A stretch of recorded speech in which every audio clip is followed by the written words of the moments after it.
지방의회 꽃이 방금 설명 들으신 것처럼 행정사무감사라면 국회 의정활동의 꽃은 단연 국정감사일 겁니다. 지난 2일부터 20여일 동안 치러진 올해 국감이 지난주에 대부분 마무리가 됐습니다.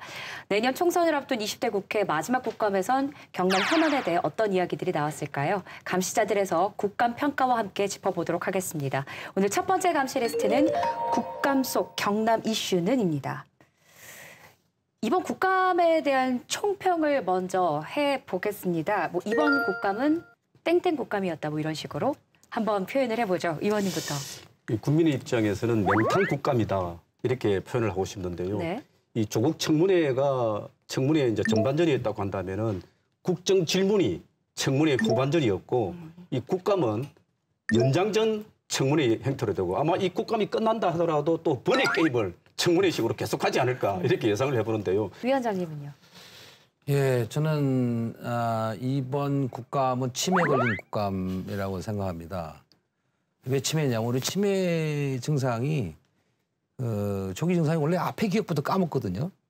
좀 전에 한 얘기를 까먹어버리고 좀 전에 한 얘기를 또 잊어버리고 바로 또 조국 얘기하고 또 조국 얘기하고 시작할 것을 전부 조국으로 하다 보니까 나머지가 민생이 다 실종이 되고 국정의 실패 요인들을 분석해서 새로운 대안을 제시했는데 그게 하나도 없지 않습니까? 네. 교수님은 어떻게 보셨어요? 리플레이 국가입니다. 이렇게 리플레이. 예, 평을 싶습니다. 네. 전과 똑같다. 달라진 건 없다. 이렇게 이야기를 하고 싶고 막말과 고성만 오고 가고 그다음 제대로 건진 건 없다. 이런 국감이라고 평을 하고 싶습니다. 제가 보기에는 이번에 국감은 찐빵 국감이었는데 그 안고가 조국이었다. 조국을 빼고 나면 아무것도 없는 맹탕 찐빵. 이렇게 맹탕 국감. 꼭 이번 국감은 조국 국감이었다고 저는 평가하고 싶습니다. 지금 다 공통적으로 하시는 말씀이신데, 그러니까 기승전 조국 국감이었다. 이런 얘기도 나오고요. 그다음에 조국 청문회 수편을 본 것만 같았다. 이런 평가를 지금 내리고 있습니다. 우선 도내에서는요, 그 경상남도 교육청 국감에서 웅동학원 이슈가 다뤄지면서 또 이제 조국 전 장관 얘기가 나온 거예요? 이 웅동학원이 진해 소재다 보니까 이 경상남도 교육청이 국회로부터 이제 그 국정감사를 받았습니다. 그러니까 요지는 뭐냐면 그 웅동학원이 동남은행으로부터 35억 원을 대출을 받았는데 20억 원 정도는 공사비를 쓰고 그 쓴 내역이 어느 정도 드러나는데 나머지 돈은 오리무중이다, 행태가 묘연하다. 네. 여기에 대해서 왜 교육청은 제대로 감시를 안 하고 또 감사를 안 펼쳤느냐 이런 이제 질타를 했거든요. 그런데 이제 여기에 대해 가지고 그 박종 교육감이 뭐라고 얘기했냐면 이미 지금 검찰이 수사를 하고 있는 그런 상황이고 해본들 건질 게 아무것도 없고 감사 자체가 불가능하다 이렇게 답변을 했습니다. 박정훈 교육감님이 이번 경남교육청 국감을 하면서 이런 말을 했습니다. 좀 조심스럽다는 얘기를 했는데 조심스러울 게 뭐 있습니까? 다 얘기하시면 되는 거죠. 솔직하게 지금 경남교육청이 2번 교육감 하시는 건데 네. 저는 문제 있는 거 다 밝혔어야 한다고 생각합니다. 그러면 좀 아쉽다는 생각이 좀 들고요. 그런데 사학비리 문제는 웅동학원이 사실 사학비리 문제에 연관되는 거잖아요. 채용비리 연관되는데 이거 조적지홀이지 않습니까? 사학재단에서 채용비리라는 거 일반화돼 있는 것이기 때문에 이 은폐리에서 드러내려면 다 드러나게 돼 있습니다. 그래서 이번 기회에 오히려 사학비리 문제에 대해서 조국의 초점을 맞춘 것이 아니고 전체 사학비리 문제 관점을 맞서야 했는데 그거 좀 아쉽다고 보여지고요. 한 가지 좀 말씀드릴 것은 우리 나경원 대표도 홍신학원이라고 네. 지금 웅동학원 털듯이 탈탈 털면 거기라고 안 나올까요? 이번 기회에 국회의원 사학재단 연관되어 있는 분들 한번 다 털었으면 좋겠습니다. 예. 그런데 이번에 웅동학원 문제와 관련해서는 사실은 이 포커스를 사학 비리 포커스에 맞춰졌으면 굉장히 저는 박수도 치고 또 그렇게 했을 거라고 보는 건데 이것이 또 조국과 연관돼 있다 보니까 정치적 문제로 비화되고 부각되고 또 검찰의 과도한 수사 또 빌건 수사 이런 의혹을 가지게끔 만든 부분도 저는 있다고 생각을 합니다. 예. 그 도내 기관 국감장에서 지적된 사안들을 또 쭉 한번 살펴보니까요. 저희가 오늘 그 얘기를 하고 있는 건데 그동안 감시자들에서 감시했던 내용이 많이 등장을 했습니다. 그중에서 또 짚어봐야 할 것이 SM타운 특혜권 수사 문제입니다. SM 특혜 사건을 간단히 좀 이야기를 하자면 그러니까 SM타운은 그 창원시로부터 그 특혜를 받았다는 게 이미 감사 결과에 나왔는데 예. 왜 여기에 대해서 검찰이 조치를 하지 않느냐 이렇게 지금 이제 질타를 한 거예요. 그러니까 안상수 전 시장을 비롯해 가지고 관련자들이 지금 배임과 직무유기로 그 검찰이 고발이 됐는데 아직 벌써 고발된 지가 1년 7개월이 지났는데 아무 소식이 없다. 그러면 이제 검찰이 뭘 하느냐 이걸 대해서 이제 이야기를 한 거거든요. 그렇게 되다 보니 이제 창원 시민들은 어떻게 생각을 하느냐. 검찰에 과연 수사할 의지가 있느냐. 뭐 이게 대해서 한번 반문을 해볼 수도 있고 또 전 그 안상수 시장하고 그 관련자들에게 뭔가 좀 특혜를 봐주기식을 하는 게 아니냐 검찰이 이렇게 생각을 할 수 있으니까 그 국회에서는 빨리빨리 좀 조사를 해가지고 빨리 결과를 좀 내줬으면 좋겠다. 뭐 이런 걸 이제 계속 질타를 하고 있습니다. 그러니까 어떤 사건은 두세 달 만에 끝나고 어떤 사건은 지금 1년 7개월이 지나도록 뭐 전혀 결과가 나오지 않는 건데요. 말씀하신 것처럼 창원시에서 자체 감사에서 이건 특혜가 있었다라고 인정을 한 부분이고요. 그런데 이런 대답을 했습니다. 담당 검사가 지금 한 명이다. SM타운 사건에 관련해서 이 정도면 이게 수사 의지가 있는 것인가, 앞으로 수사는 제대로 될 것인가라는 질문을 안 할 수가 없거든요. 지금 창원지검만 사실은 검사들하고 수사관들을 동원해도 하나 에어로스페이스하고 SM타운 뭐 하루면 저는 다 털 것 같거든요. 이건 안 하는 거거든요. 지금 이유가 분명히 있습니다. 하나 에어로스페이스의 사건은 재벌과 관련된 노조 탄압 사건이기 때문에 지금 안 하고 있는 거고 SM타운은 아시다시피 전 안상수 시장님 때 이루어온 업적이잖아요. 그 SM타운이.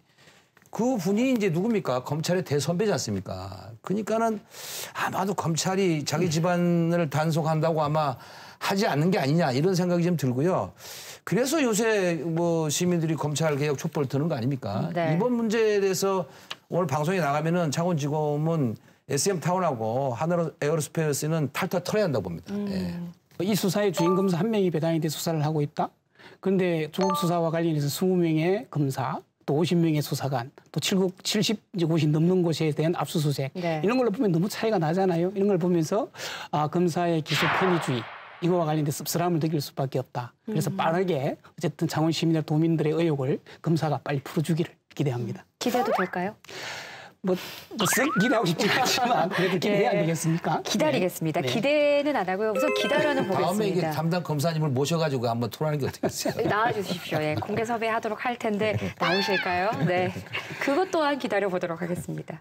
또 다른 또 현안 어떤 것들이 있었죠? 지역 현안들? 우리 경남의 뭐 국감 내용은 아니지만은 8일 날 그 산자위 국감 중에서 우리 그 감시단에서 2주 전에 다루었던 네. 스타필드 관련 그리고 이마트 상생 협량에 관한 내용들이 막 쏟아졌는데요. 저는 보면서 좀 안타까운 게 신세기청이 그 원론적인 답변을 하면서 구렁이 담 넘어가듯이 그냥 슬 넘어가려고 하는 이래서 모면하려고 하는 그런 모습을 보면 좀 안타까웠고 그러니까 반대표를 던진 그 시민들의 마음을 충분히 헤아리고 그다음 그 골목 상권가 상생을 하겠다 뭐 이런 원론적인 답변을 내놓은데 차제 이번 기회에 그냥 그 좀 구체적인 답안을 내놓았으면 오히려 우리 그 창원 시민들이 갖고 있는 신세계한테 갖고 있는 그런 불신의 벽이 예. 조금은 허물어지지 않았을까 이런 생각이 드는데 역시나 그냥 뭐 이번 국정감사만 피하자 이런 게 너무나도 좀 눈에 보인 것 같습니다. 그다음에 신세계 스타필드가 아직 들어오지 않았습니다. 들어오면 어떻게 할 건지가 예상되는 부분이 있지 않습니까?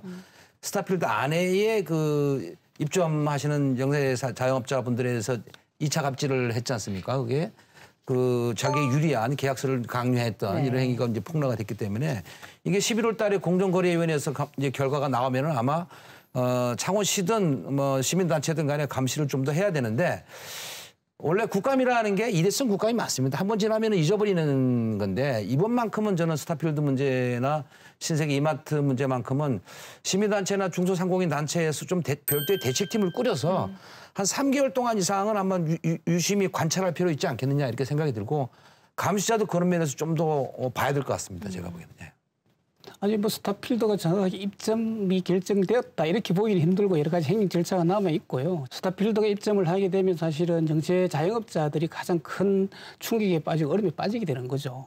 그래서 만약에 들어오게 되면 자영업자가 한 1만 8천 명에서 2만 7천 명 정도가 실직자가 될 거다 이렇게 예측을 하고 있고. 예. 그래서 사실은 이제 그 실직이 되는 게 아니고 어떻게 하면 중소 자영업자와 이제 상생할 건가에 대한 프로그램을 정확하게 좀 내놔야 된다고 생각을 합니다. 그리고 창원 내에서 이렇게 제살깔강의 싸움이 아닌 실질적으로 스타필드가 들어서서 외부에서 좀 그 손님들을 유치를 하는 전략들을 세운다면 이제 두 군데가 다 상생할 수 있는 그 전략을 짤 수 있을 것 같은데 근데 사실은 스타필드가 들어오고 상생하겠다 이거는 사실은 뭐 어폐가 있는 말이기도 합니다. 사실은.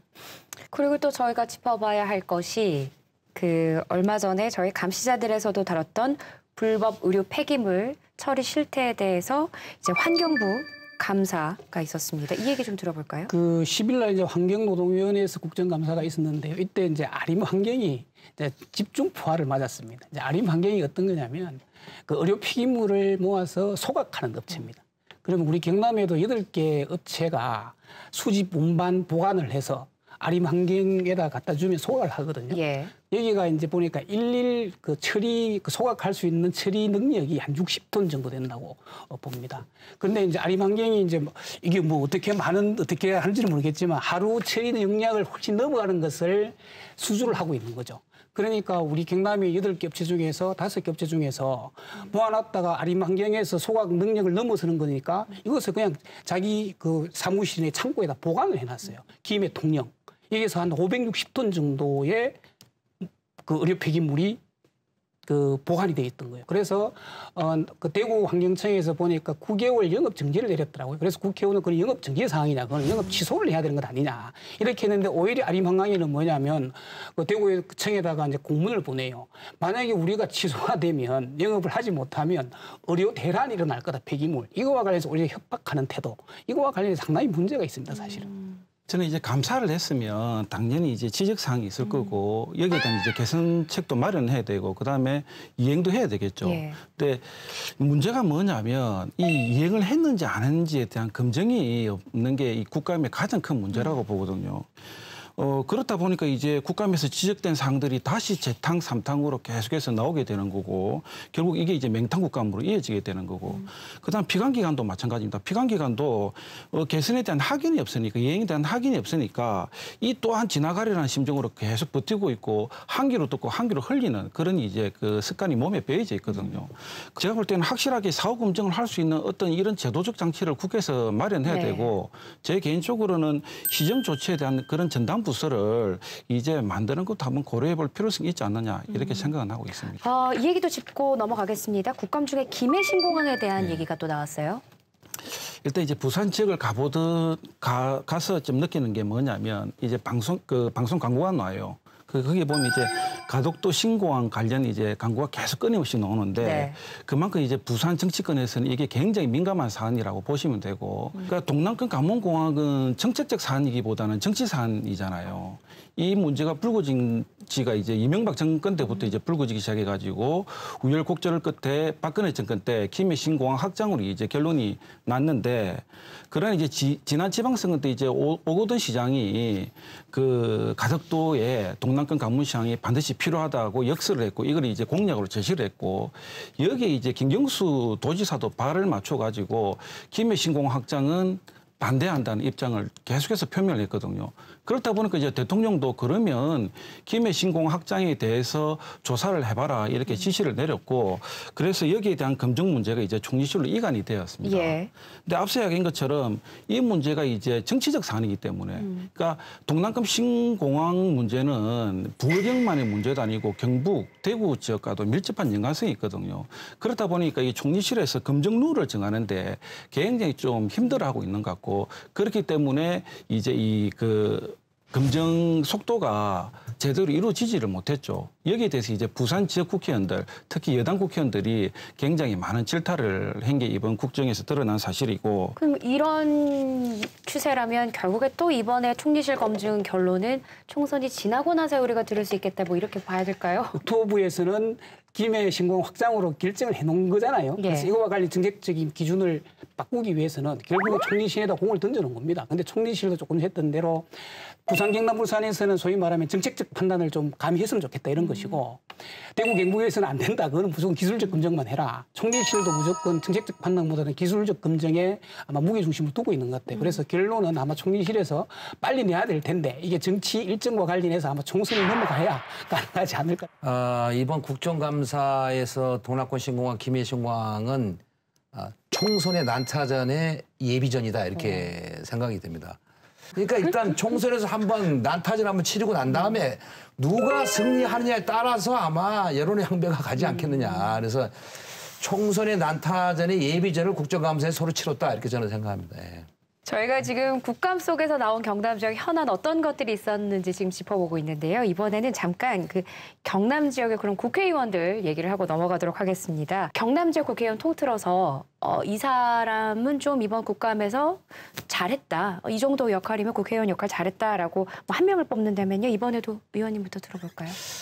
예, 뭐 정쟁보다 국정 문제에 이제 합리적 대안 제시로 접근을 했다고 보이는 네. 이 장원 출신의 이제 박원수 의원을 제가 꼽고 싶은데요. 예. 이제 대통령 기록관 추진과 관련해서 문제 제기하면서 전국적 매스컴을 탔던 이런 점에 대해서는 좀 이 국감 속에서 이 대안을 제시하는 것들이 이번 명탕 국감 속에서 그런 대로 좀 성과가 있었다 이렇게 봅니다.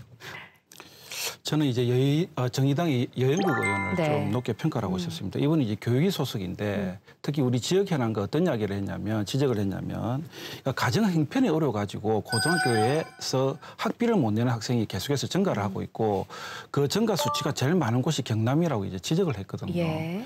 이번에 이제 그 고교 무상 법안이 지금 교육위에 통과가 됐습니다. 9월달에 통과가 됐고 이제 본회의에서 이제 통과만 되면 이 법안이 통과만 되면 고등학생도 전부 다 이제 돈을 안 내고 이제 학교를 다닐 수가 있거든요. 그런 측면에서 좀 이 법안이 신속히 좀 처리됐으면 좋겠다 이런 생각을 하고 있습니다. 예. 저도 뭐 여영국 의원을 뭐 뽑았는데요. 민주당 의원님도 좀 한번 뽑으시고요. 예. 네.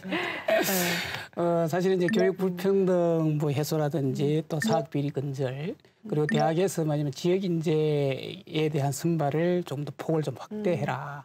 대학에서 사실은 뭐냐면 수도권 인서울 하기가 굉장히 어렵잖아요. 그래서 서울지린 대학과 관련해서 지역 인재들을 좀 골고루 좀 선발하고 그 폭을 확대하도록 하는 것은 굉장히 좋은 제안이었다고 생각을 하고 그리고 지금 우리 지역에도 지금 이제 고등학교 신설 문제가 나와 있잖아요. 그래서 학교 신설 문제가 교육부에서 굉장히 엄격한 잣대를 가지고 있습니다. 그런데 사실 북면 같은 경우는 어찌 보면 꼭 필요한 지역이거든요. 그런데도 불구하고 신설학교를 지으려고 하면 교육에 입어서 계속 중투에서 걸린단 말이에요. 그거와 관련해서 조건을 좀 완화하는 부분들과 관련해서 지시를 했고 이거와 관련해서 교육부에서도 긍정적으로 검토를 하겠다 하니까 실질적으로 도민들이 어렵고 힘들어하는 부분들을 좀 간지러운 부분들을 시원하게 좀 긁어준 것 같아서 네. 이 부분을 뽑았습니다. 좀 역설적으로 표현하면은 이제 윤한홍 이제 국회의원인데요. 예. 상당히 제기를 잘했다고 생각합니다. 저는 이제 원전 산업에 대해서 창원 경제와 밀접하게 연관시켜서 아주 구체적으로 찾아냈고 그렇게 문제를 제기함으로써 오히려 이게 그냥 걸러지지 않고 그냥 대충 정치적으로 미봉되는 것이 아니고 원전 산업이 뭐가 문제인 것이고 또 탈원전 정책에 뭐가 장단점이 있는지에 대해서 또 신재생 에너지가 왜 필요한지에 대해서 이게 부각시킬 수 있는 계기가 됐다고 보거든요. 잘한 의원들 얘기를 나눠봤고요. 이번엔 워스트 좀 가장 별로였다 하는 의원에 대해서 얘기를 나눠보도록 하겠습니다. 요거는 한 분 한 분 안 되고요. 제가 하나, 둘, 셋 하면 동시에 크게 작게 말씀하셔도 자막으로 다 나가니까요. 예, 말씀해 주시기 바랍니다. 하나, 둘, 셋. 유상기 의원입니다. 아, 예, 예. 한 분만 대표로 좀 왜 워스트라고 생각하는지 들어볼까요? 버럭상규잖아요. 네? 버럭상규. 버럭상규, 예. 태도의 문제다. 그렇죠. 뭐 국감에서 특히 동료 의원에게 네. 묵직한 욕설을 한 방 날렸고 그다음 법무부 또 그다음에 감찰 검사에서 호통에 수사 압박까지 했으니까 뭐 이거는 뭐 진짜로 해서는 안 될 짓을 한 국회의원이죠. 말은 유상규 의원이 했는데 부끄러운 거는 도민들이 부끄러워야 되고 이런 행복을 마련한 것에 대해서 굉장히 불만이 좀 많습니다. 그리고 자기 이가 당사자잖아요. 패스트트랙 관련해서 본인이 고발돼 있는 당사자인데 이거와 관련해서 정치적 문제를 검찰에서 개입하지 말아야 이렇게 해버리면 뭐 어떻게 하라는 거예요. 그와 관련해서 사법위원장인 입에서 나올 수 있는 말이 저는 아니라고 생각을 합니다. 저는 예. 유상기 의원이면 내년 공천은 따는 당선이라고 생각합니다. 그렇게 보세요? 나경원 표 조국전쟁 표창장을 받은 이제 분이고 그분이 뭐 그 정도 되면 가점도 받고 상품권도 50만 원이나 받았는데 내년 공천은 될 거라고 보여지는데 당선은요? 중요한 거는 뭐냐면은 이분이 한마디도 민생에 대해서 얘기한 적을 들어본 적이 없어요. 그래서 아마 어려우면은 막 그것 때문에 어렵지 않겠느냐. 지금 한국당의 구조로 봐서 이제 사선이거든요. 예. 그래서 사선들은 이 공천받기가 쉽지는 않을 겁니다. 제가 볼 때는. 예, 그런 형태 보고 경남에서만 이슈가 됐던 것이 아니라 전국적으로 가장 유명했던 분이 아니었나 싶습니다. 마지막으로 지역 현안 중에서 이 얘기도 국감에서 나왔어야 되는데 왜 이거는 그냥 놓치고 지나갔을까? 그게 좀 아쉽다 하는 사안이 있다면요. 저는 이제 사실은 우리 경남에서 가장 문제가 되고 있는 것이 민자 사업도로, 그래서 통행료. 이제 그가대교도 통행료가 비싸다. 이거와 관련해서 통행료 인하를 좀 해달라. 이런 이제 예를 들면 이제 구조조정이라든지 이런 걸 통해서 그리고 이제 그가대교뿐만 아니라 마창대교도 그가대교 못지않게 최고 비싼 통행료를 내고 있습니다. 그리고 또 내가 살고 있는 지역구인 문제가 된 네스 IC 통행료 문제, 형평성이 안 맞는 문제가 있는 거거든요. 이거와 관련해서 정말 우리 도민들이나 지역 주민들이 가장 해결을 해줬으면 하는 바람을 가지고 있는 문제와 관련해서는 국감에서 이게 현장에 안 드러나더라고요. 그래서 이 국회의원님들께서 귀담아 들으셔서 다음에라도 혹시 네. 할 기회가 있으면 이 도로 문제 꼭 좀 해결해 주시기를 부탁드리겠습니다. 저는 요번에 그 사모펀드 얘기가 어차피 나왔으니까 경남에너지 사모펀드 문제를 좀 다뤘어야 되지 않냐 생각이 드는데 지금 저 프로스타 캐피탈 펀드는 왕고래 펀드입니다. 그 5,500억 뭐 이런 펀드거든요. 이런 펀드가 도민의 호주머니를 털어서 2년에 1,000원씩 빼가지고 외국 갖고 도망가는데 이거를 요번에 국정감사를 하지 않았다는 게 저는 상당히 아쉽습니다. 네. 작년 국감 때 가장 핫한 이슈가 뭐냐면 사립 유치원 문제였거든요. 그 사립 유치원 회계 비리가 어떻게 개선됐는지 이번 그 국감에서 좀 철저히 한번 검증을 했으면 좋았을 텐데 그런 게 너무 안 보이가 좀 아쉽고 그래서 차제 이제 우리 송순호 의원님께서 도의 감사 때 네. 한번 좀 면밀히 한번 따져봐 줬으면 좋겠습니다. 교육이시니까요. 네, 알겠습니다. 네. 개별적이 떠나가지고 여야를 떠나가지고 이 국정감사에서 좀 팀워크를 이루어가지고 사전에 좀 이 경남의 이런 어려운 문제에 대해서 한번 논의하는 이런 과정들이 국정감사를 앞두고 좀 있었으면 했다는 그런 아쉬움이 오히려 저는 있다는 생각이 듭니다. 네. 20대 국회 마지막 국정감사가 끝이 났습니다. 하지만 아직도 남아있는 숙제는 뭐 들으신 것처럼 많습니다. 이제라도 좀 책임을 다하는 20대 국회의 모습 기대하겠습니다. 최종 평가는 내년 총선에서 국민들에게 받으시기 바랍니다.